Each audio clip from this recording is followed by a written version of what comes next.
Good day to all of you, and a wonderful, wonderful day it is too. I bring you warmest greetings from the American Council for St. Luke's Medical Center. I deeply appreciate the opportunity to address you on the illustrious occasion of the centenary celebration of the establishment of St. Luke's School of Nursing by my grandfather, Dr. Rudolf Teusler. I wish I could have been with you in person to deliver this message, but the nursing school made the very wise and prudent decision to protect all of us from the pandemic by inviting me to talk to you from my home in the United States, where I had the honor to welcome several visiting nursing students from St. Luke's just last winter. So much has happened to all of us and to all the world since then. Now, I would like to begin by talking about Dr. Teusler's wife, my grandmother. Please bear with me. I'll get to the point shortly. At the time my grandmother married my grandfather at the end of the 19th century, she had every reason to expect that she would live the quiet and easy life of a country doctor's wife in Virginia, where she grew up. But when Dr. Teusler came to her to say that he had received an invitation to start a hospital in Tokyo, she said yes, she'd go with him, even though she had absolutely no idea what her life there would be like or what would be required of her. So off she went. Unfortunately, we know very little about what her life was like. Indeed, none of her grandchildren remember their mother, Dr. Teusler's daughters, talking much about their own mother, but this we do know. At the beginning, Mrs. Teusler helped wash patients' dirty sheets in her home. She raised 3 daughters and 1 son, while her husband was building and directing his hospital and serving both as chief surgeon and chief fundraiser. She was an avid photographer, and we grandchildren have her to thank for the many photographs that have come down to us of Dr. Teusler and his family, each carefully labeled. For a time, she taught English at the School of Nursing. She seems to have spent a great deal of her time doing what we in the United States call handwork. In Japanese, I think that is teshigoto.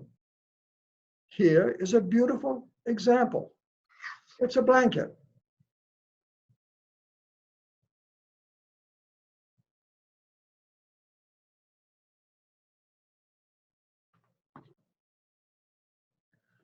I don't know how well you can see it, but I look forward to giving it to the nursing school when I next make a trip to Japan. In Dr. Teusler's biography, his wife was described as a constant help and inspiration to her family. She was calm, quiet, and reserved. She made their home a center for hospitality as well as a haven of blessing and peace. Now, why have I been talking about my grandmother?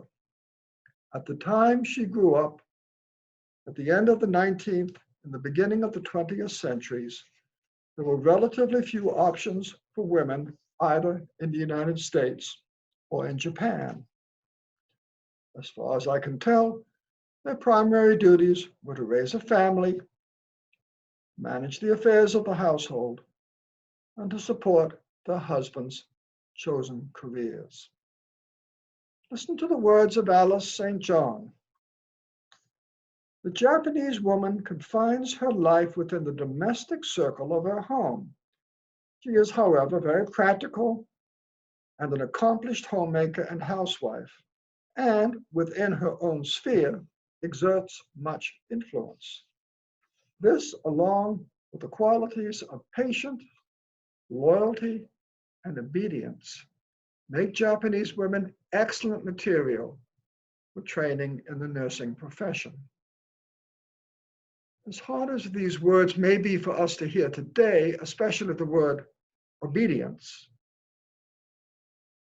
that pretty much summarizes the opportunities available to my grandmother. The thought she might have a career of her own might never have occurred to her. She had her family, her photography, and her handwork to keep her occupied.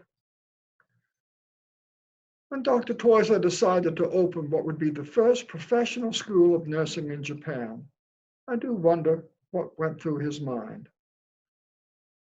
I expect that what he most wanted was to develop and establish a continuing corps of nurses who would serve his hospital's patients and provide the best health care available in Japan and even the world. Look how the seed he has planted has grown to what we see today. You are an absolutely extraordinary, talented, and skilled group of faculty and students. But Dr. Teusler he just may have had more in mind. Perhaps he wanted to give Japanese women choices that his wife, my grandmother, never had. To have a career outside their home, to be a leader, to be financially independent, and to make a vital contribution to society. Little did he know that he was preparing a cadre of professionals to fight a pandemic in Japan, his beloved adopted country, just 100 years later.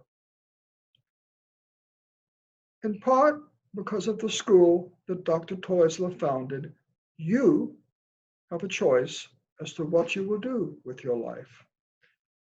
You have a choice that my grandmother did not have. Who knows what she might have achieved on her own? Thank you, and I hope to see you soon.